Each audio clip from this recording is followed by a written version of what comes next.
To what extent can the members of the Japanese mafia go in their madness?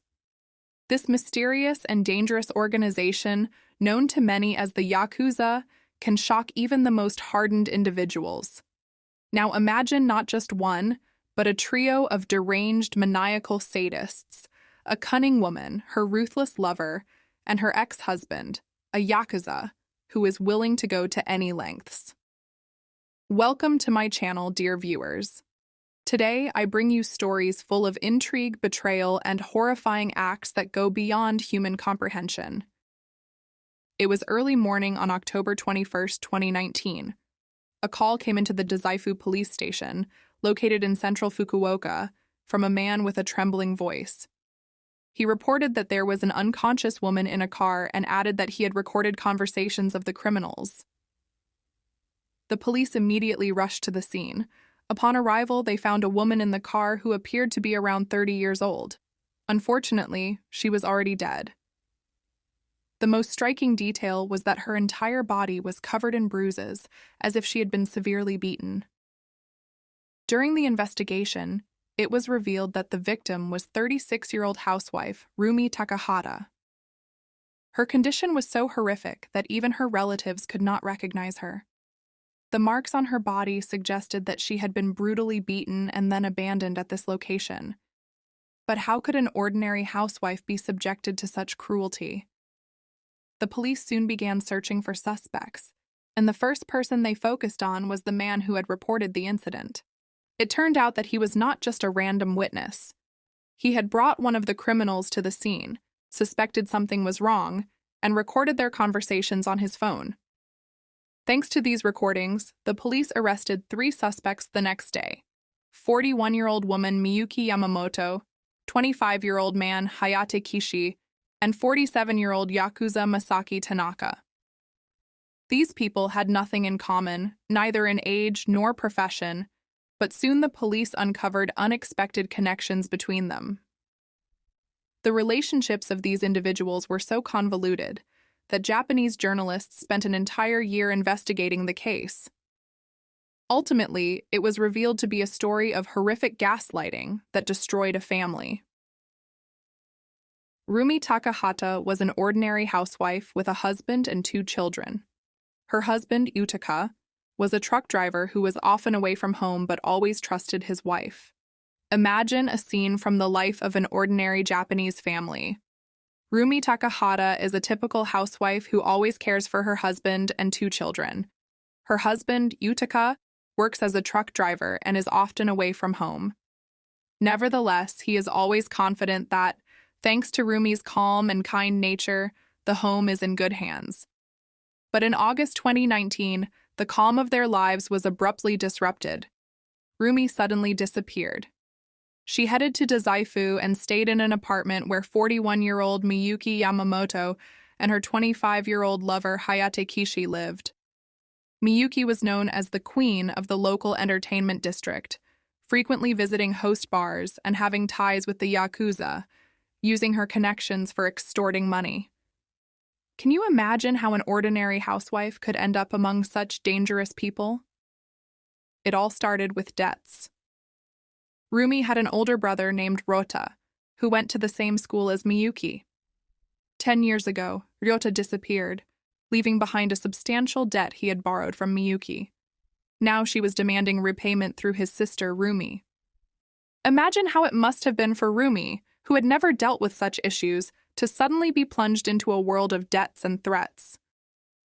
Miyuki, with her striking appearance and manipulation skills, knew how to pick a victim. She skillfully gained Rumi's trust, gradually trapping her in her web. These events lead us to the horrifying outcomes, and eventually, Rumi finds herself completely ensnared by the manipulator. Let's continue exploring how this tragic story unfolded and what happened next. Imagine the shock Rumi felt when she learned she had to repay a debt incurred by her brother. She had no legal obligation for this debt. However, during the investigation, journalists found a photograph showing Rumi and Miyuki drinking together. The photo was taken 6 months before Rumi's death, indicating that their relationship wasn't solely based on threats. Miyuki turned out to be a skillful manipulator who gradually befriended Rumi to exploit her later. Instead of immediately demanding the repayment of her brother's debt, Miyuki introduced herself as his acquaintance, building a trusting relationship. Gradually breaking down barriers, Miyuki began convincing Rumi that she needed more leisure time and suggested visiting a host bar. For Rumi, unfamiliar with this type of entertainment, it was both shocking and thrilling, and their relationship grew closer. One day, Miyuki said, "I paid for drinks last time. Now it's your turn." Rumi, who always accepted her hospitality, felt awkward, but had a tight family budget. Miyuki reassured her, saying she could pay back later, and began lending her money. Debts continued to accumulate, and soon Miyuki reminded Rumi that her brother also owed her a significant sum. Eventually, Rumi found herself deeply indebted to Miyuki. This was a meticulously planned move to trap Rumi in a web of debt and manipulation. Imagine the horror of realizing you are trapped with no way out. Rumi found herself in a situation where every attempt to escape only pulled her deeper into the debt pit created by Miyuki. And this was just the beginning of a tragic chain of events that led to her demise. The story of an ordinary housewife falling into a debt trap may seem strange. However, after a year of investigating the case, Japanese media and the victim's family concluded that Miyuki, possessing a fraudulent nature, had meticulously manipulated Rumi. For example, after Rumi's disappearance, she called her mother and husband, asking for money. Her mother recalled hearing a voice in the background during the conversation, instructing her on what to say. This indicated that Rumi was under Miyuki's control, who dictated her every word. When Rumi couldn't repay the debt, Miyuki and her lover took her in. Essentially, they kidnapped her. From that moment, the real nightmare began. Imagine Miyuki, aiming to punish and humiliate her, forcing Rumi to eat a huge bag of white bread and drink a giant bowl of soba soup every day. At first glance, this might seem harmless, but such forced dietary restrictions quickly began to take a toll on Rumi's physical and mental state. White bread, practically devoid of nutrients and rich in carbohydrates, combined with soba soup, which is high in salt and calories, led to rapid weight gain. Rumi felt her body growing heavier by the day. These cruel measures had nothing to do with repaying the debt. They were pure torment. Miyuki and her lover turned Rumi's life into hell. Imagine being forced every day to perform humiliating and pointless actions that only worsen your condition. Miyuki didn't just control Rumi's body. She aimed to break her spirit, destroy her identity, and leave her without hope for rescue. These torments continued daily. Miyuki constantly devised new ways to humiliate and harm Rumi. She forced Rumi to wear the same dirty clothes, causing the poor woman to develop skin diseases that brought constant pain and discomfort. The dirt and sweat accumulated in the fabric, and her skin gradually became covered in rashes and sores. These sores grew increasingly painful and deep as they received no proper care or treatment. Painful sores on her body made sleep very restless, as she couldn't find a comfortable position to avoid contact with the damaged skin. She constantly felt itching and burning, depriving her of peace and rest. The inability to wash and change clothes led to infections spreading further, covering her body with new sores. Rumi's skin became red and inflamed, and the sores emitted an unpleasant odor, reminding her of her humiliating situation. Miyuki's sadism knew no bounds. It was the systematic destruction of a person, their dignity, and their will to live. But the horror didn't stop there. These two sadists applied lipstick not to Rumi's lips, but to her eyes, which became one of their twisted forms of torment. They first outlined the contours of her eyelids, just as they would do on lips, but right at the edges of her eyes, causing sharp pain and bringing tears to her eyes. Then they smeared the lipstick over the surface of her eyelids, spreading the greasy layer over her sensitive skin. The lipstick would get into her eyes, causing burning and unbearable discomfort, making her eyes water more and more. Gradually, under the influence of these cruel manipulations and gaslighting, the victim began to lose her sense of self. She started to get used to this horrifying situation. One day, Miyuki and her lover took Rumi to the mountains. There, for an hour, they brutally beat her and inflicted knife wounds on her thighs. They taped her mouth shut and stabbed her hands with chopsticks. However, her family did not sit idly by. Her husband recorded the calls from Miyuki and went to the police, but to no avail. The police refused to file a report because they didn't hear any explicit threats of murder. From June to September 2019, Rumi's family went to the police 11 times, but each time they were refused help. It was later revealed that the police's reaction was extremely indifferent. They stated they didn't have time to listen to the 3-hour recording and that adults should handle such problems themselves. After the last meeting with the police, Rumi was found dead a few days later. On the day of her death, October 21st, Miyuki was at a host bar, and her lover, Hayate Kishi, was driving to pick her up. In the back seat, unconscious from the beatings, was Rumi. Kishi noticed the silence in the car, turned around, and realized Rumi wasn't breathing. Panicking, he turned into a deserted parking lot about an hour's drive away. Shortly after, Miyuki arrived at the location, having received a message from Kishi. Then her ex-husband, the Yakuza Masaki Tanaka, arrived.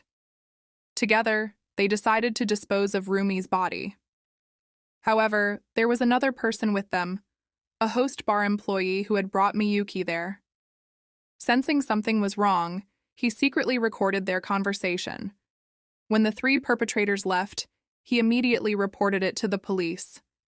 News of Rumi's death soon spread across Japanese media. Shortly thereafter, her missing brother Rota surfaced. It turned out that for the past 10 years he had been working at a factory in Hiroshima, a job arranged by Miyuki.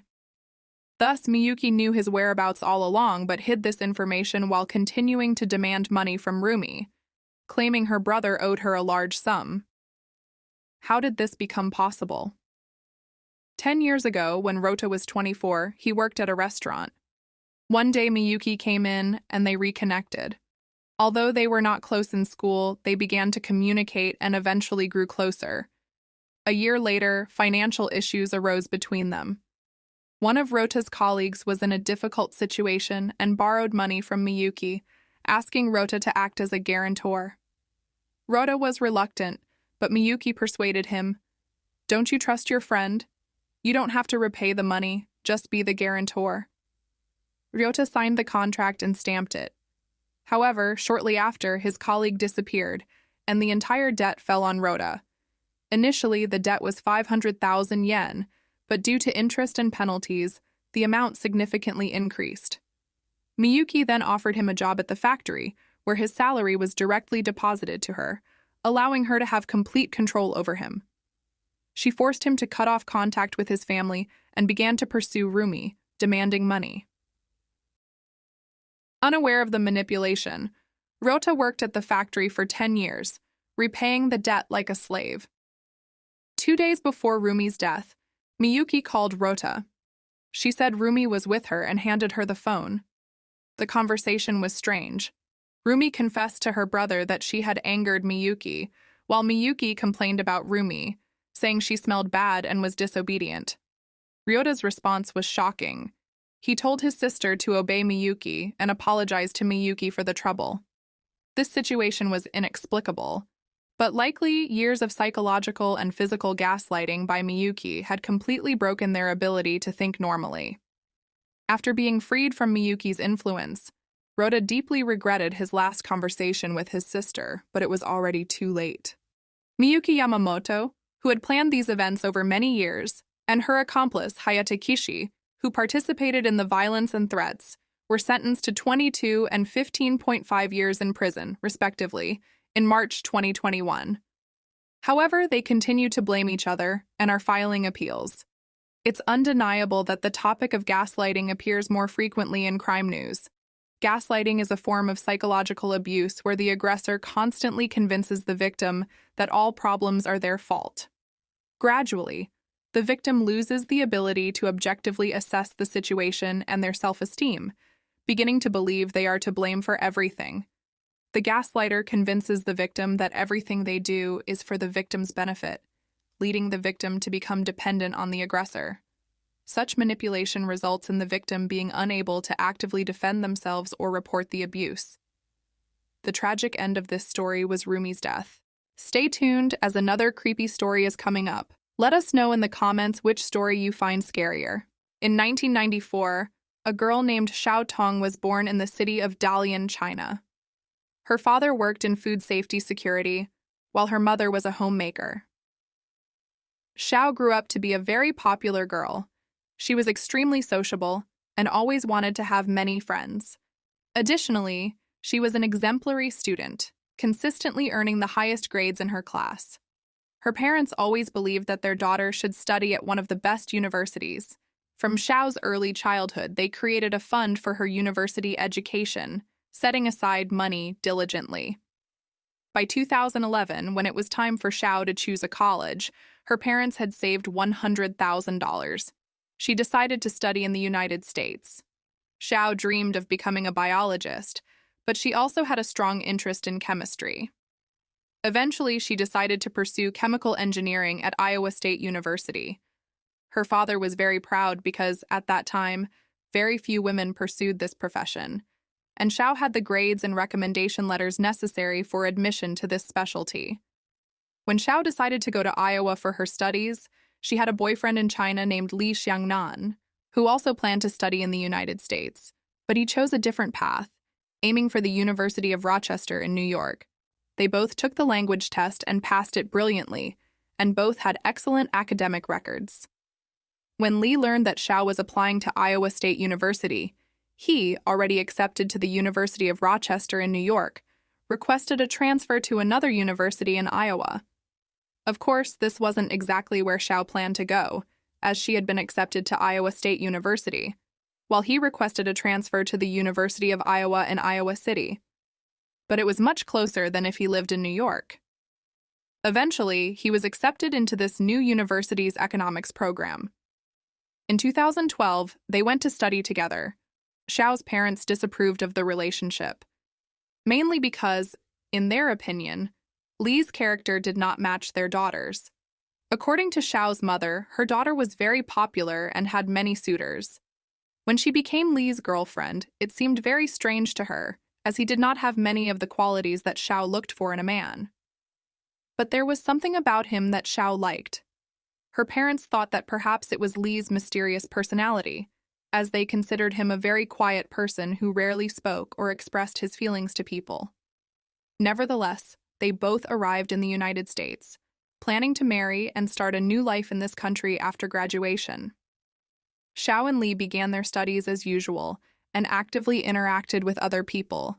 As being newcomers, they had to meet many new people and make friends. Xiao was very sociable, so she decided to join a group of Chinese students who lived on campus. This group consisted of people of different ages and studying various specialties.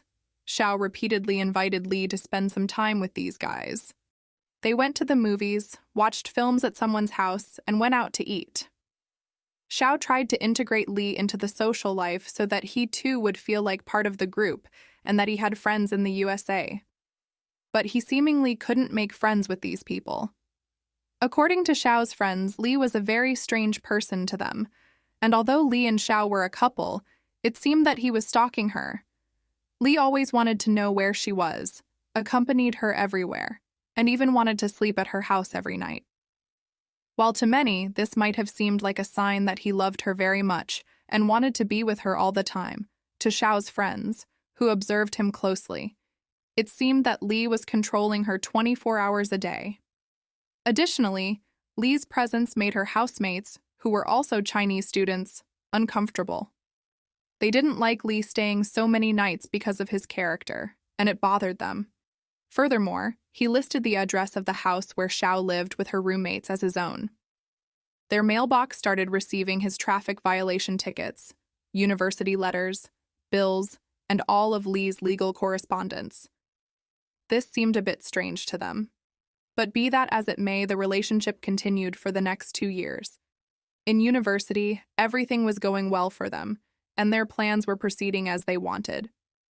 Li and Xiao planned to graduate on time, as they were not falling behind in any subjects. Overall, everything was going smoothly because they were both very intelligent people. After that, as I mentioned, they had plans to get married. Or at least they agreed to marry when they left China. So their relationship continued as usual. In 2014, Li and Xiao found a way to be together without upsetting Xiao's friends and neighbors. Since Li was not a very welcome guest at Xiao's house, and she did not want to move because she trusted the people there and could afford the rent, they would go to a hotel on the outskirts of Iowa City on weekends. They did this regularly, and September 5, 2014 was no exception. Xiao told her friends that she would be spending time with Li at this hotel from the 5th to the 7th. She took a suitcase that she had at home, packed it with clothes and personal items, and left with Li. They both used the car that Xiao bought last year with the money she earned during her summer internship. They traveled everywhere in this car because Li couldn't buy a car for himself and didn't like driving much, as he had accumulated several traffic violations in the USA. Therefore, they left in Xiao's car. This was the last time Xiao's friends and neighbors saw her. According to the hotel manager, and judging by the credit card transactions, they arrived at the hotel on the evening of the 5th. They checked out on September 7th. The manager said he saw Xiao on the evening of the 6th. This is the last confirmed sighting of her. After the couple checked into the hotel and stayed there, Xiao communicated with her friends. But strange things were happening in this communication. First, Xiao loved to call and mainly used video calls. But during those days, she only sent text messages. Another oddity was that she sent messages not from her phone, but from Li's, as her phone was allegedly broken. But the way Xiao wrote made her friends think that perhaps it was Li who was writing the messages. Additionally, Xiao needed to talk to her father during those days because she had new glasses made at the optometrist, and her father wanted to ask if they fit well. Xiao responded only with a text message. He asked her to make a video call, but she refused, saying she was too busy. Later, he said that this behavior was very strange because Xiao always tried to talk to her family and always preferred video calls. Her father had a moment of doubt, but thought that maybe she was very busy or had some work or something else. Therefore, he decided not to pay much attention to it. It is known that the couple left the hotel on September 7th. This is known because, according to the administrator, their car was no longer in the parking lot. The administrator did not see the couple leave. They just packed everything, left the room, and dropped the keys in the reception box as they left very early on September 7th. This behavior was very strange for them. The hotel was small. Only the administrator and a few other staff members were there. They said that whenever Li and Xiao stayed with them, they always left on the last day in the evening, said goodbye to everyone, and seemed like a pretty nice couple.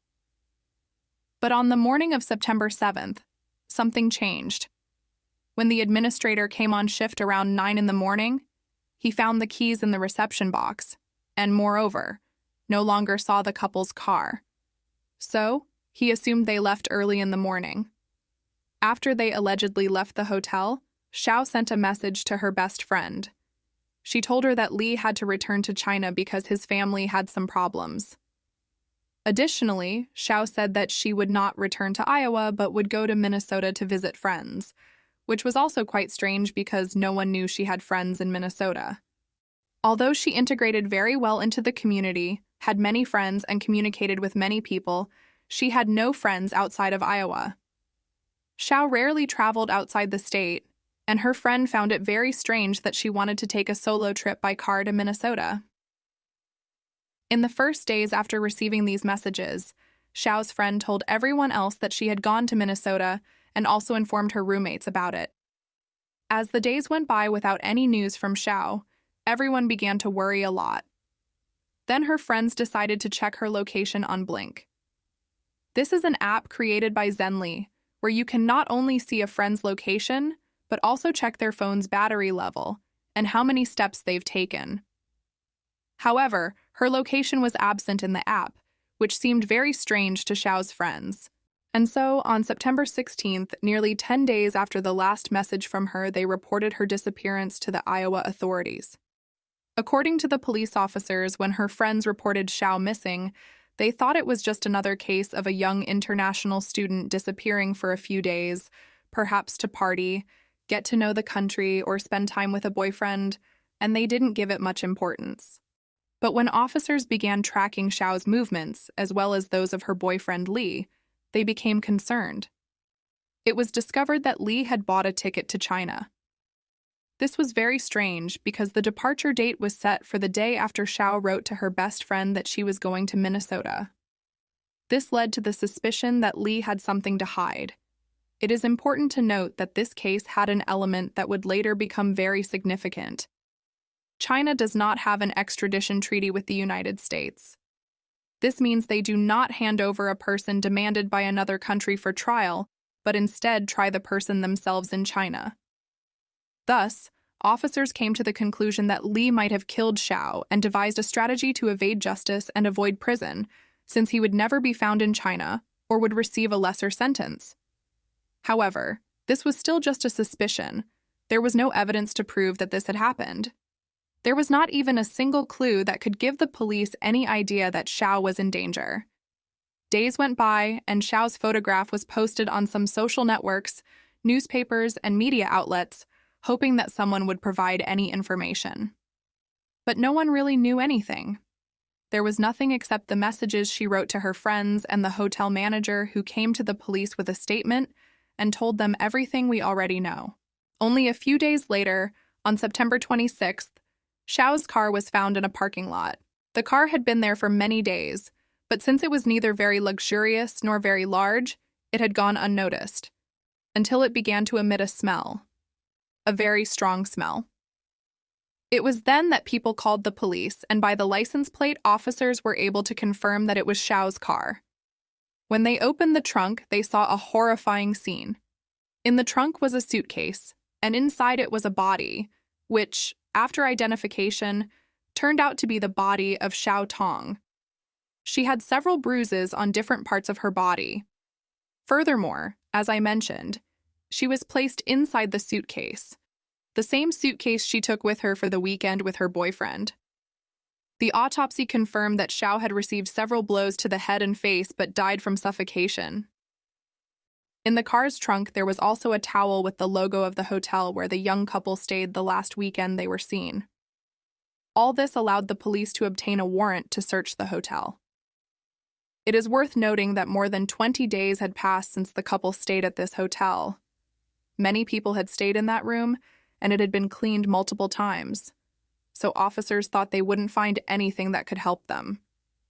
But it's important to remember that such hotels are called transit hotels. They are frequented by people who plan to stay only for a few nights. Therefore, they aren't cleaned as thoroughly as other hotels. Behind the headboard, officers found many things that helped them in their investigation. The area hadn't been cleaned for a long time, and the headboard itself hadn't been properly cleaned either. As a result, several traces were found, including blood, semen, and saliva. These traces, upon laboratory examination, matched the DNA samples of Xiao and Li. By this time, Li had a lot to explain to the police.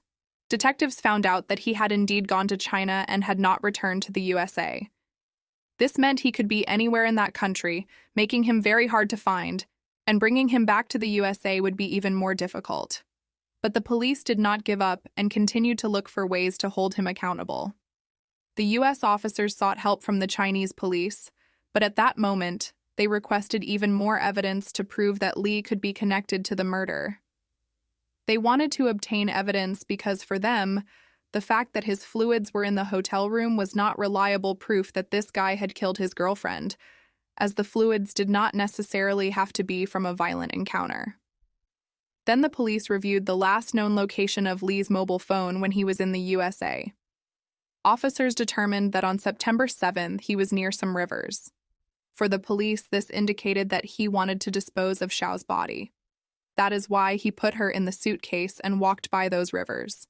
but these were not very deep rivers, and he could not find a spot deep enough to throw the suitcase where it wouldn't be found. Li's own friends also testified against him. His friends said that before Xiao disappeared, Li was acting very strange and extremely nervous. She also said that he asked her if she knew how many days it takes for people to start looking for a missing person. The question seemed strange to her because at that time they were not talking about it. They did not know anyone who was missing, and she did not understand why her friend was interested in all this. Moreover, on Li's computer, which he left in the dormitory where he lived, a search history was found for information on how to dispose of a person, how to disappear, and he also looked up the extradition treaty between China and the USA and much more, which already turned out to be quite convincing evidence. With all this, the U.S. police once again contacted the Chinese law enforcement agencies. Since Xiao was also a Chinese citizen, they decided to issue an arrest warrant for Li. He was captured in October 2016 and imprisoned in China. After this, the Iowa police sent an investigator and several officers to China with the evidence they had, as well as to help the investigators in that country collect all the case materials against Li. The investigators from Iowa brought all the evidence, decrypted video recordings of witness testimonies, samples found in the car, and in addition, all this was supplemented with photographs. All this helped the Chinese police build a case against the young man. It should be noted that Xiao's parents at that time were demanding the death penalty for Li. Li's psychological profile showed that he was impulsive and very aggressive. His friend also reported that he told her his biggest fear was that Xiao would meet someone else and leave him, claiming he had planned his entire life with her.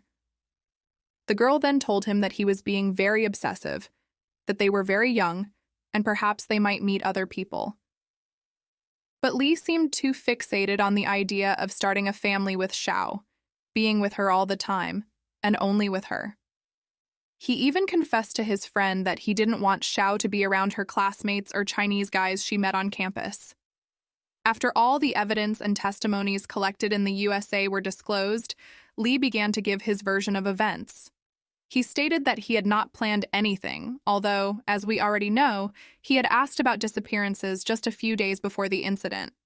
Also, his computer history showed that these searches were made not just a day before their trip to the hotel or while they were at the hotel, but several weeks before. Authorities believe that it was all planned, that he brought Xiao to that hotel over the weekend to kill her because he felt she would leave him for someone else and did not want her to be with anyone else. In March 2016, Li pleaded guilty, and in August, he was sentenced. As is known, Xiao's family asked for the death penalty for him, but he received a life sentence. When Xiaotong left her parents, friends, and everything she had in China in 2012 at the age of 18 to move to the USA, she thought about a new life full of dreams, illusions, goals, and projects. She left with a boyfriend she loved at the time and wanted to spend her entire life with. Xiao never imagined that she was traveling with someone who would become her killer 2 years later. She had no idea that when she left her country, all her dreams and illusions would be shattered in September 2014 by the hands of the person she trusted. What do you think about this story? Write your opinion in the comments, and don't forget to subscribe to my YouTube channel. See you in the next episodes.